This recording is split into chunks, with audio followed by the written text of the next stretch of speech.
Hi guys, today is Sunday, kaya on the way na naman tayo papunta sa simbahan. At yun na nga, nakarating na tayo sa St. Joseph Church. At dito tayo nakapesto sa mezzanine floor. Dahil sa dito na rin yung nakasanayan kong pumesto tuwing magsisimba ako. At yun na nga, natapos na yung 1 hour mass. Bababa na tayo ng simbahan. At yun, karami ang nagsisimba dito tuwing linggo. At ganun karami ang ating kababayan dito sa Hong Kong. At lahat ng times, lahat ng mass ay puno. Sa morning ay meron silang English mass. At sa afternoon naman ay yung Tagalog mass.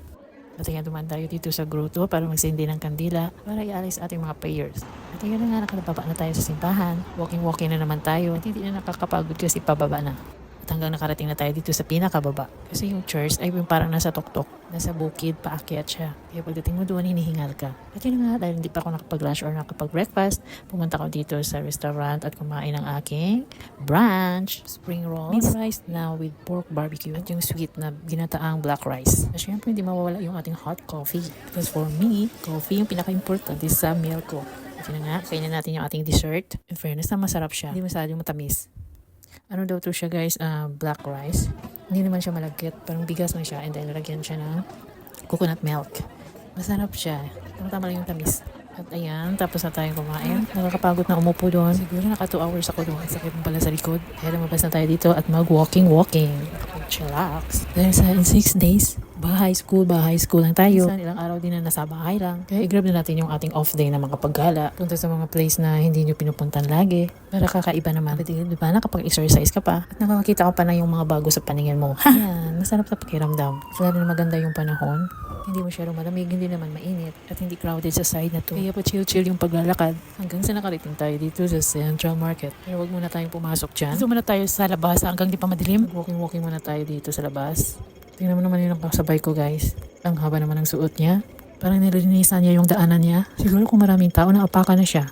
At yun nga, napansin ko dito yung may kalabaw. At umupo tayo dito sa saglit. Dahil sa may nakita kong mga kababayan natin na nakaupo dito. At yun nga, umupo na rin tayo dito. Mag-relax. At hanggang sa ginabi na tayo dito.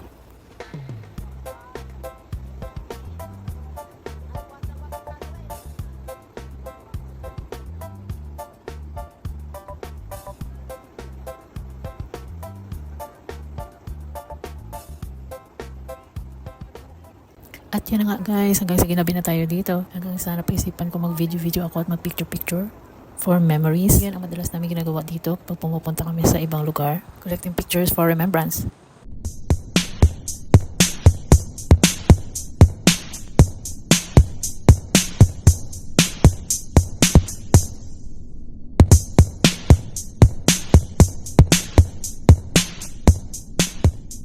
Yung nga, dahil sa mag-iko lang mag-isa, kaya nagsasagaling sikap tayo sa pag-picture. Dahil sa yung iba kong friends ay merong pinuntahan. Yung iba naman hindi nakalabas. Yung iba naman nasa bakasyon. Kaya kung napapansin nyo ako lang mag-isa, shooting.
By the way guys, nandito pala ako sa loob ng isang building. Walang tao kasi Sunday ngayon. Close yung mga store dito at mga offices. Kaya kung mapapansin nyo, ako lang mag-isa dito. Mayroon yung mga tao din sa gilid-gilid nakaupo. Yung mga kababayan din natin.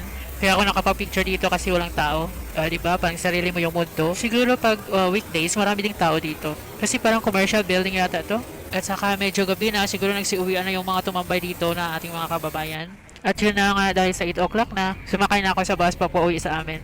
By the way guys, 2 bus yung sasakyan ko pa uwi. Mamaya mag-transfer naman ako sa minibus papunta sa amin. So yan, hanggang dito na lang yung ganap natin for this day. Thank you guys!